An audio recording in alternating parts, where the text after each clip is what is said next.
Welcome students. This is the second chapter, Growth of Nationalism. In the middle of the 18th century, European countries were under the monarchical system in which the king was the ultimate authority.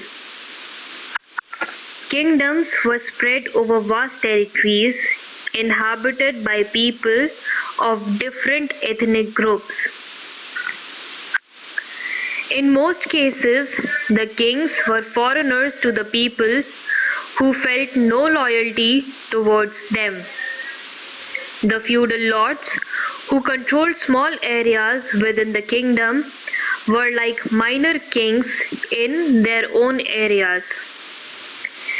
They framed their own laws and implemented them according to their own will.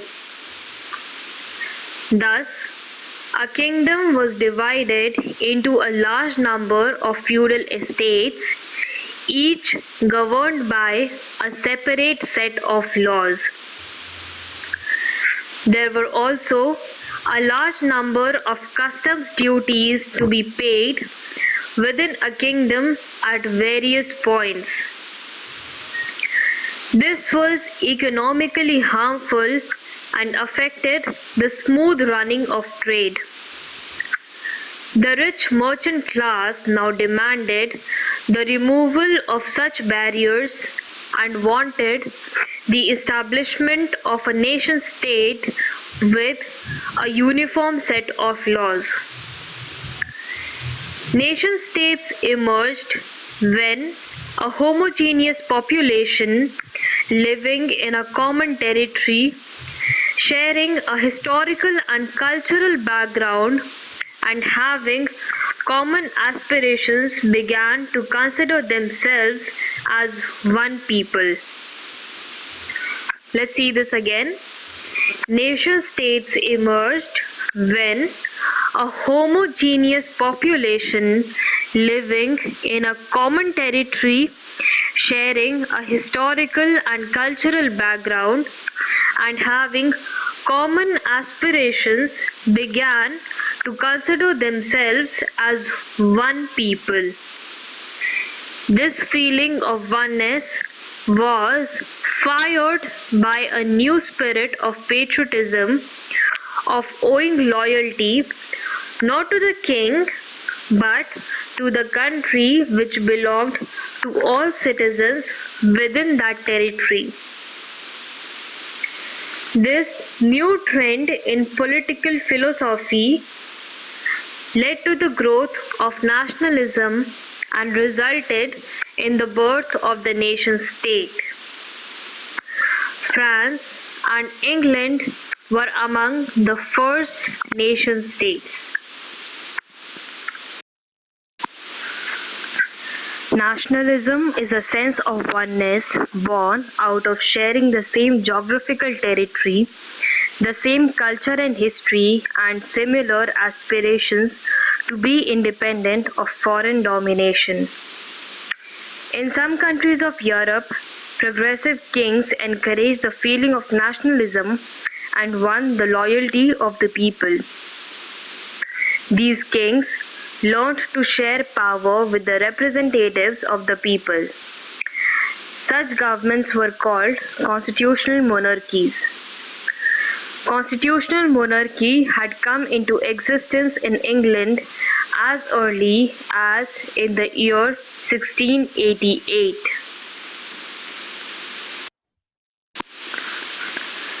The American Revolution, or the War of American Independence, led to the birth of the United States of America. In the history of the world, this was the first political revolution in which people overthrew foreign rule and won the right of self-government. Large numbers of Europeans, including the French, the Dutch, the Spaniards, and the English, had migrated to the New World, that is, the Americas, after its discovery. By the 18th century, Britain had established 13 colonies along the eastern coast of North America. In respect of all local matters, the colonists governed themselves through elected representatives. They even levied local taxes. They were, however, denied any say in matters concerning their trade with other European countries, economic development, levying of extra taxes, and even westward expansion. Britain controlled these matters strictly. Let us now study the causes of American Revolution. The first and foremost cause of the American Revolution was that the Americans were not allowed to start any industry. That is, the native people living in America or even the settlers who had come to America were not allowed to start any industry on their own. They only had to receive commands from England and then could start any industry of which the taxes went to England and not to the people in America. Next, French and Indian War. In Europe, the 7 Years' War that lasted between 1756 to 1763, in which Britain and France were on opposite sides, ended with the Treaty of Paris signed in 1763. The treaty forced France to withdraw from North America and India. Britain sought to recover its war expenses by increasing taxes in its North American colonies. Stamp Act. In 1765, Britain passed the Stamp Act, which increased duties on all legal and commercial transactions. The colonists demanded representation in the British Parliament before any tax could be imposed on them. They coined the slogan, "No taxation without representation." Violent uprisings by the colonists forced Britain to withdraw the Stamp Act. Intolerable acts and taxes. In 1767, Britain imposed new taxes on consumer goods like tea, paper, glass, and paint, which were imported into the colonies. The colonists rose in rebellion, and once again all the taxes were withdrawn except the one on tea. The next is protests in Boston, which we'll cover in Boston Tea Party. The Boston Tea Party was a political and mercantile protest by the Sons of Liberty in Boston, Massachusetts on December 16, 1773. The target was the Tea Act of May 10, 1773, which allowed the British East India Company to sell tea from China in American colonies without paying taxes apart from those imposed by the Townshend Acts. American patriots strongly opposed the taxes in the Townshend Act as a violation of their rights.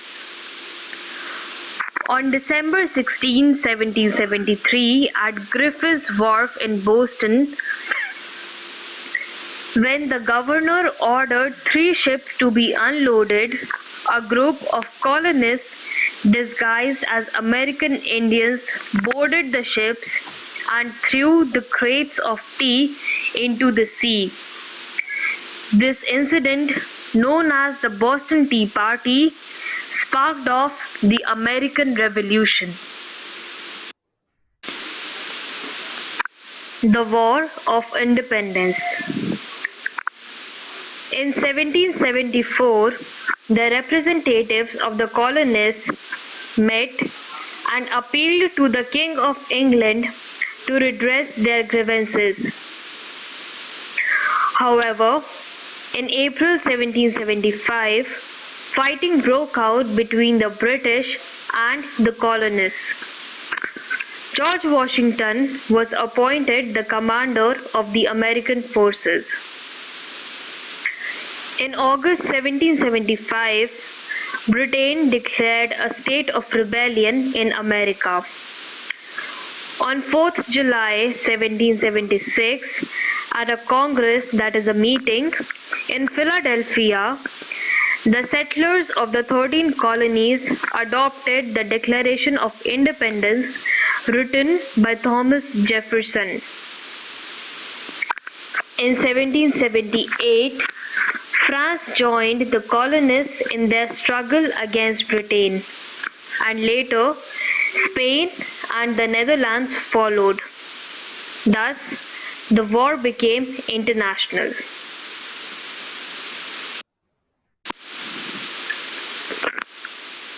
Let us now see the result of the War of Independence. In 1781, the British surrendered. In 1783, Britain signed 3 separate treaties. One with the colonists, second with France, and third with Spain. By the Treaty of Paris, Britain recognized the independence of its 13 rebellious colonies, which later formed the United States of America. Since it's a very important point, let's go through it again. The British surrendered in 1781, and in 1783 it signed 3 separate treaties, each with the colonists, the France and Spain. The British signed treaties with France and Spain because France and Spain had later joined America in its war of independence against Britain. So, Britain signed a separate treaty with each of them.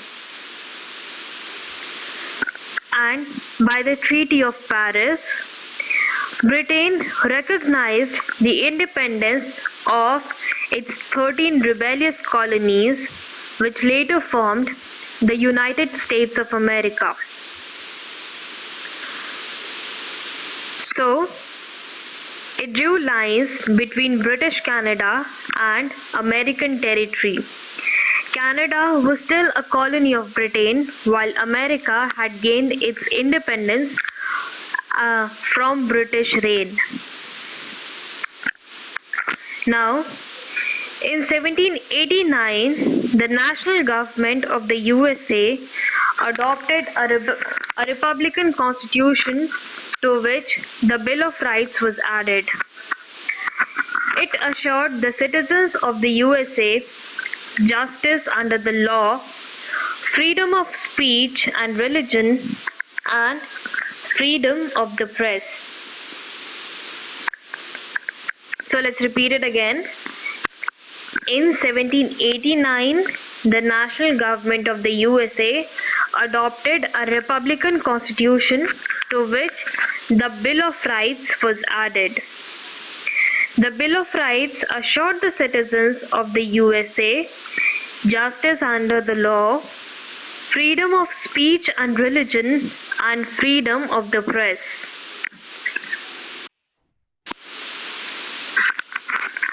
In the 18th century, philosophers like John Locke, Voltaire, Rousseau, Montesquieu, Thomas Jefferson, and Thomas Paine began to spread democratic ideas through their writings. They wrote about individuals' freedom, their rights against injustice, and the right to political independence. Thomas Jefferson later went on to write the Declaration of Independence, which was adopted on July 4, 1776 at a Congress in Philadelphia by the settlers of the 13 colonies.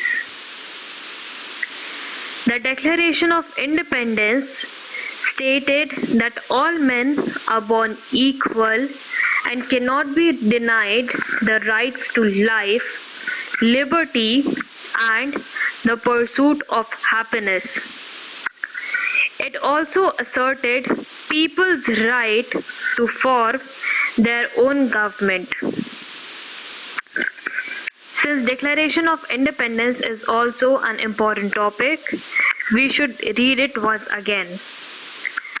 The Declaration of Independence was written by Thomas Jefferson.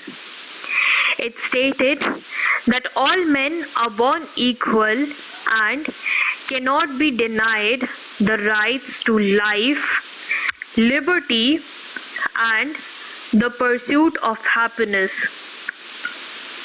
It also asserted people's right to form their own government. It was adopted by the settlers of the 13 colonies, which went on to become the United States of America later, at a Congress, that is a meeting, in Philadelphia on 4th July 1776. The date and the place of adoption of Declaration of Independence are extremely important. It was adopted at Philadelphia on July 4, 1776. Another point that is to be considered here is that Declaration of Independence had been adopted when America was still a colony of England. It had not gained its independence, yet it had been adopted by the people. Please keep that in mind.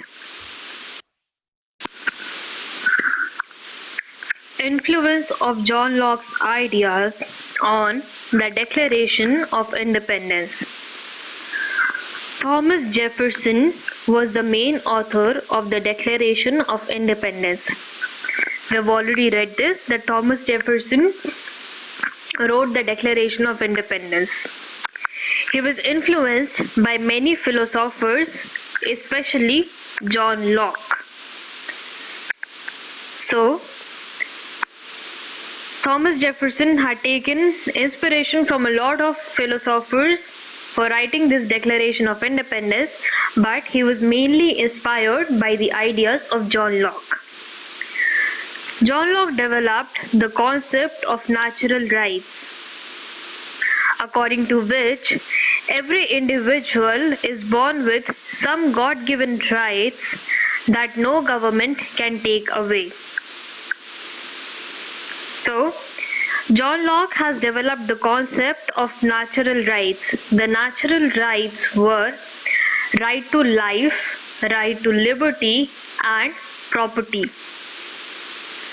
So we call them right to life, liberty, and property, which are also given in our fundamental rights. So, according to the concept of natural rights, every individual had been given some God-given rights that no government had the power to take away. And governments are meant to protect these rights, and if they fail to do so, the people have the right to change such governments. Thomas Jefferson applied these principles to the Declaration of Independence. Possibly for the first time in the history of the world, people fought not merely for their basic needs, but for some universal principles such as individual rights, rights to liberty, life, and the pursuit of happiness, as professed by John Locke. This was truly revolutionary in the history of America and had far-reaching effects throughout the world.